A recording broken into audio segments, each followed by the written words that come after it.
Hello दोस्तों, नमस्कार। आज की कहानी में आपका स्वागत है। मैं रूम में अपने किसी काम में व्यस्त था। तभी किचन से अपनी माँ और बीवी की आवाज़ सुनी। मेरी बीवी माँ को खरी खोटी सुना रही थी। शायद माँ ने दूध फ्रिज से बाहर रख दिया था, जिससे दूध फट गया था।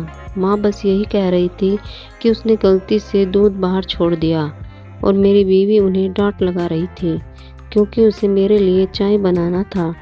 पर दूध फटी देख वो बौखला गई थी। मैं ये सब सुन रहा था, पर काम में व्यस्तता के कारण अपने काम में लग गया। ये कोई नई बात नहीं थी। सुलेखा की आदत सी हो गई थी माँ को खरी खोटी सुनाना। मैं भी सुलेखा की देखा देखी में कभी कभी माँ को डांट दिया करता था, और हमेशा उन दोनों के बीच में सुलेखा का ही पक्ष लेता और माँ को डांट देता था।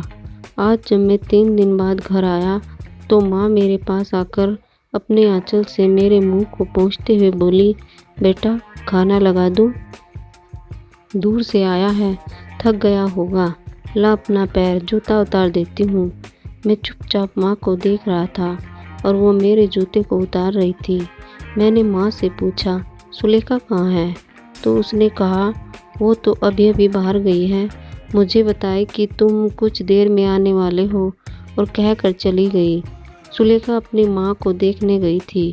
उसने मुझे पहले ही बताया था उसकी माँ की तबीयत खराब है, पर मुझे समझ में नहीं आ रहा था कि वो मेरे साथ भी तो जा सकती थी। मैं 3 दिन के बाद आया हूँ, पर वो मुझसे मिलने को भी नहीं रुकी। यही सब मेरे दिमाग में चल रहा था। तब तक माँ ने खाना लगा दिया था।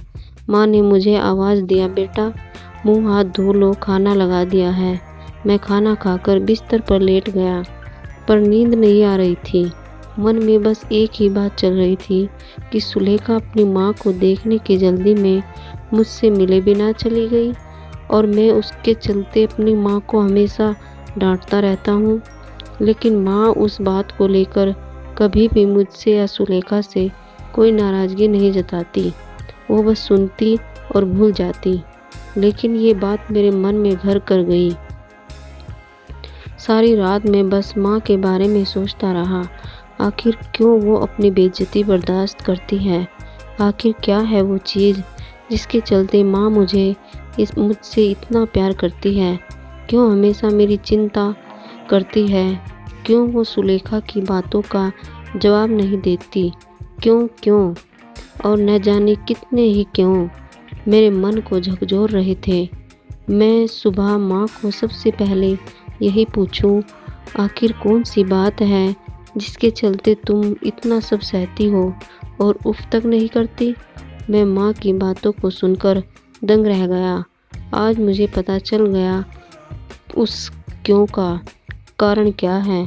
माँ ने बहुत ही सहज स्वभाव से कहा था, पर उनकी वो बातें मुझे आज सच से रूबरू करवा गई। उन्होंने मुझे कहा, बेटा अब मेरी ज़िंदगी तो कट गई, बस तुम्हारी चिंता है। ज़िंदगी तो कट गई, बस तुम्हारी चिंता सताती है। मैं तो 2-4 दिन की मेहमान हूँ, पर मेरे चलते तुम दोनों में अनबन ना हो, यही भगवान से दुआ करती हूँ। तुम दोनों खुश रहो, आबाद रहो, इससे ज़्यादा एक माँ के लिए क्या हो सकता है।